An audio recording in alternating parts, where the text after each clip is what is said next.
This episode is brought to you by Love Hurts. Kiwi Kwan has had quite a career, from childhood roles in Indiana Jones and the Temple of Doom and The Goonies to a recent Academy Award win for Everything Everywhere All at Once. But now Ki finally stars as a leading man in the film Love Hurts. Love Hurts is the perfect date night movie with its mix of over-the-top action, comedy, and a ton of heart. Love Hurts, only at theaters February 7th. This Steve Jones Show podcast is now loading. The Steve Jones Show podcast is presented by Sunbury Motor Company, Purdy Insurance, and Brewers Outlet. And it is a privilege to be joined by the best in the business, and that is Merrill Reese, the voice of the Philadelphia Eagles. Merrill, another great run, and thanks so much for your valuable time today. Steve, I am always happy to be on with you. It's fun to talk football with you. Same here, and we have a common denominator because you've had one season of calling every play of Saquon Barkley. I had 3 of them in college. There are certain guys, when Bryce Harper comes to the plate, I feel like he might hit a home run on any pitch. What's it like for you knowing that anytime Barkley touches it, it could be the home run and he takes it all the way? You know, he is truly amazing. I have never gotten over him. I thought they were getting a great football player, but I did not realize how great that would extend to. I mean, he's just been absolutely amazing. And what better indication was there than last week against the Commanders? On his very first touch, he took it 60 yards to the house. He is amazing. And it's not just what he's doing with the ball. Sometimes what he does without the ball. The way he picks up a blitz, Merrill, I mean, to give Jalen a little more time, the way he blocks for Jalen when he runs with the football, what does that mean to the offense? It means a lot. He's a very unselfish football player, but he's great in every segment of the game, blocking, catching passes, and, of course, running with the football from scrimmage. I never thought he was as fast as he was. When they got him, when they made that deal, I was excited, but I kind of thought that he wouldn't be quite as fast as he was 5 years ago coming out of Penn State, particularly when he had some serious injuries in those years with the New York Giants. I thought he'd still be a very good football player, but would he have that speed? And we found out very quickly that he absolutely has that speed. What did it mean to the offense, Merrill, when Dallas Goedert got back at tight end? That's a big plus, a very big plus. I found out, just checking things, as statistics the other day. Do you realize that in the playoff history of the Eagles, going back to 1981, I guess technically, or 80, and then the Super Bowl was in 81, in the postseason, no Eagle receiver has ever gained more yards or had more postseason touchdowns than Dallas Goedert. Wow. I never knew that. I didn't either. Yeah, it's amazing to me. Now, the Eagles have so much talent on offense, but it's almost like when he got back there, it inched up a little bit. I just thought the way he blocks, the way he receives, everything. Absolutely. But that being said, if I had my druthers, if I could have anybody in the draft, it would be Ty Warren. Yeah. That's true. Okay, I will say this. Goddard can't throw. Well, the other thing about Goddard, and this is not a criticism of Goddard himself, but it's just a fact, just a pure fact, that Goddard has sustained a lot of injuries, and he has missed a lot of games. And as Buddy Ryan once told me, durability is as important as ability. And maybe it's because he plays with such reckless abandon and throws caution to the wind. He is a great player. Dallas Goedert is also a great guy, but he has suffered a lot of injuries. He's missed a bunch of games with a concussion, with a knee injury. There's always something going on. But I keep my fingers crossed because he will enter the Super Bowl relatively healthy.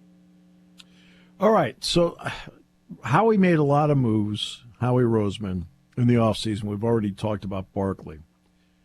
What do you think he saw in Zach Bond that made him a good football player in New Orleans, but a great fit in Philadelphia? Well, I think Howie himself would admit that he didn't expect what he got.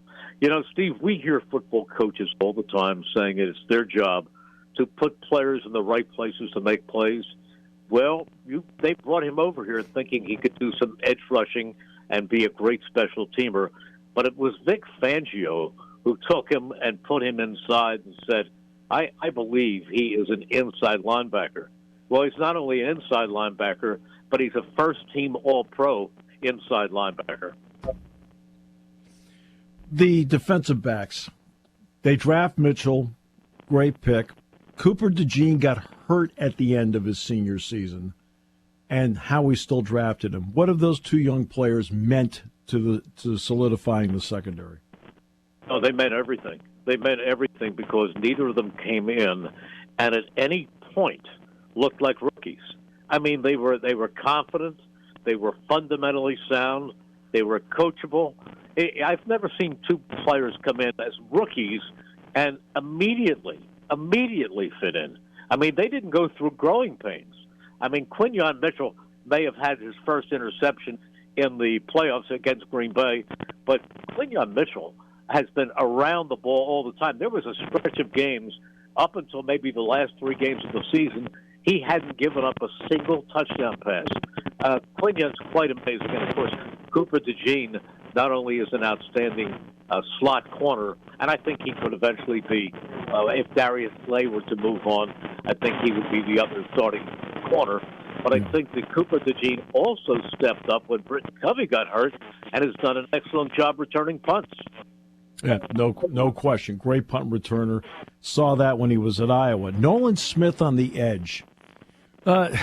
He may be undersized, but what is he giving that defense because of the quickness he has? You know, last year there were a lot of people late in the season evaluating this team and saying that they don't know why the Eagles, after picking Jalen Carter first, at the end of the round picked Nolan Smith as a first-round draft pick, and they were starting to use that little old buzzword, that B word that we hear, bust.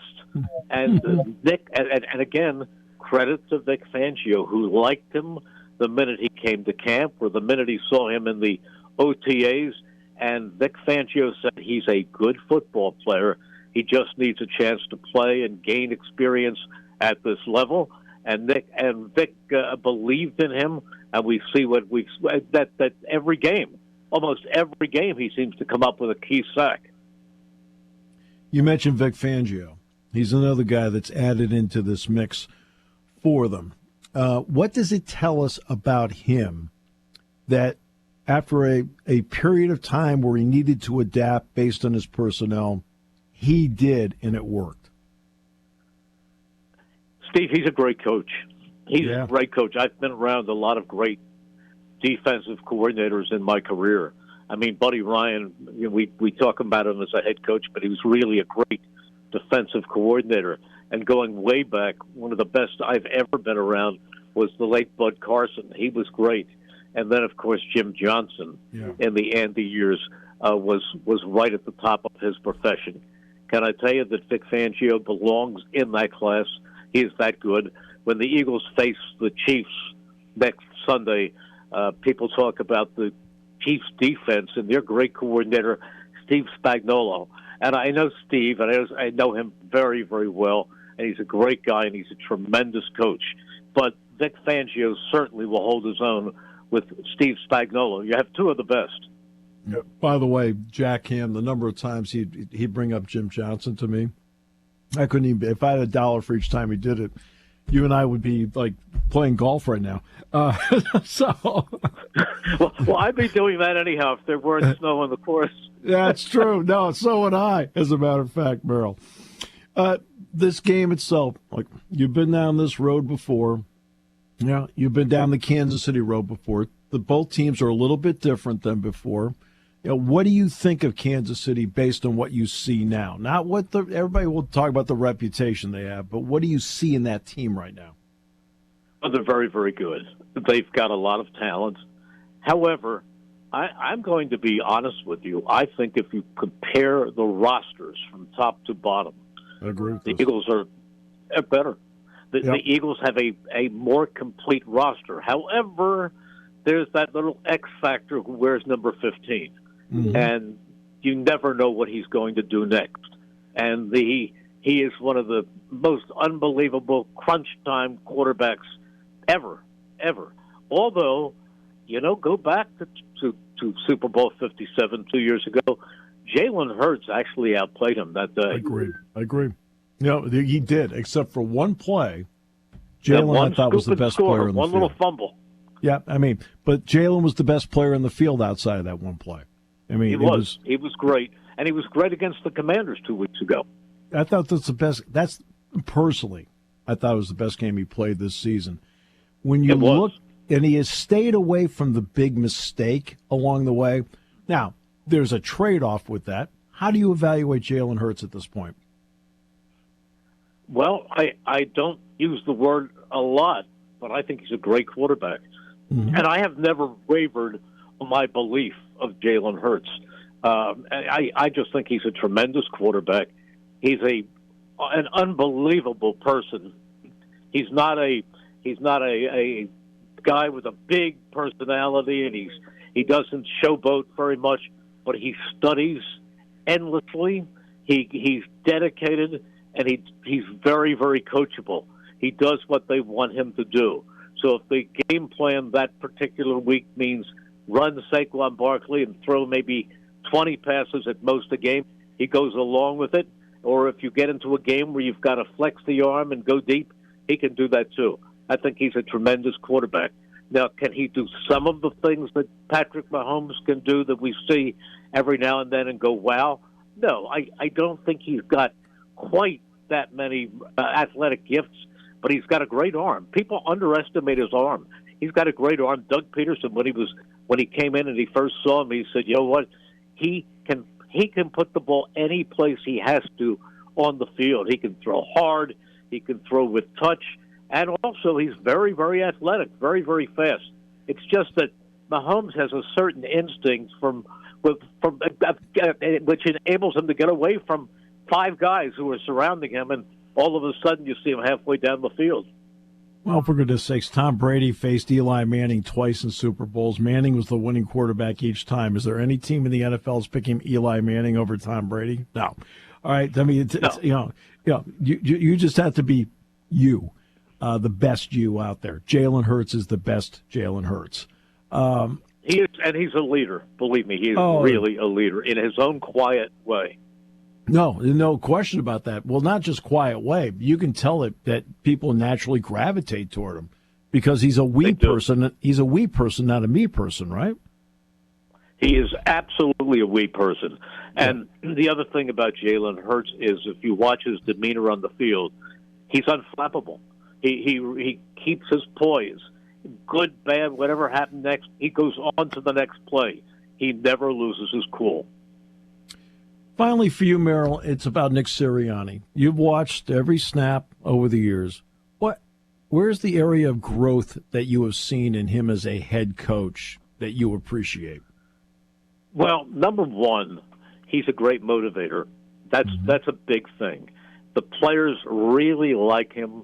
They really respect him. But the areas of growth that I've noticed, and I think everybody else has noticed too, midway through this season, he stopped taking on the crowd, and he stopped yelling as much as he had been at the officials. He has settled down. He's always going to be emotional because you can't take that out of him, and that's good because Dick Vermeil was pretty emotional too, and he's my favorite coach of all time. But Nick is still emotional, but he's played it down a little bit, and I think he'll gamble and he'll be aggressive, but I think he's toned it down a little bit. Now there was a play in the Washington game in the third quarter when the Eagles were just across into Commanders' territory, and it was 4th down and 5, and they lined up to go for it, and I said, I'll be honest with you, I would not go for it right here. The risk doesn't equal the reward, and if they don't connect on this pass right here or on this play right here, Washington's, and they were still very much in it at the time, they're going to get the ball near midfield.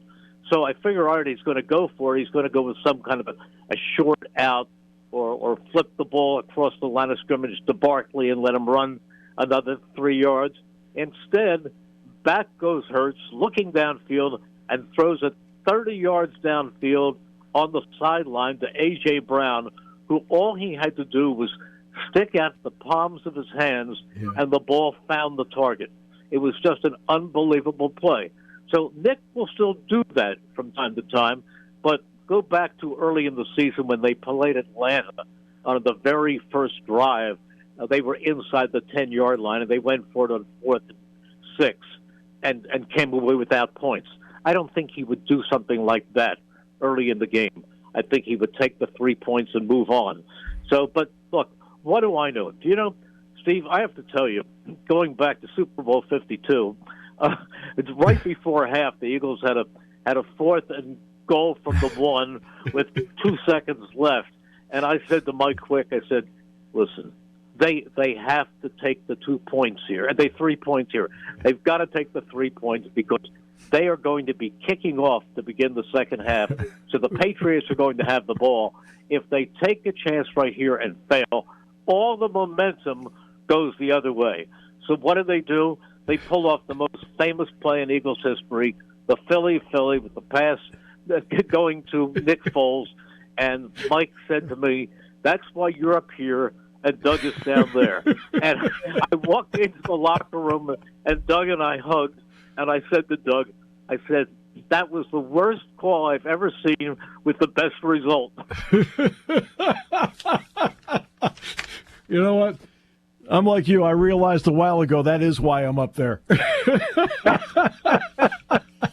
You know, I still learned my football from Dick Vermeil, who told me when you're inside the 20 early in the game, you can't come away without points.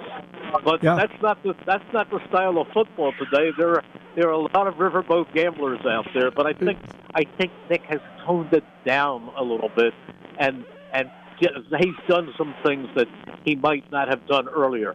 He's not taking a lot of the same kind of risks.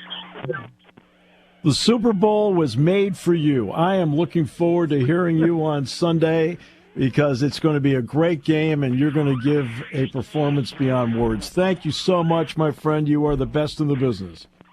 No, Steve, let me tell you something. I can't tell you how much I loved listening to you during the season and what a wonderful, wonderful job you did. I have to tell you, I just died a little bit at the end of the Notre Dame game, but it was a great season for the Nittany Lions. Merrill, thanks. That means more than you know. Thanks so much. And yes, I died a little bit at the end of that too. Absolutely. But then there's next year. Yep, there's next year. Well, let's get this year and let's get Sunday. Best of luck all the way across to you, Mike, and everybody there. Thanks so much, Merrill. Thank you so much, Steve. Take care and stay well.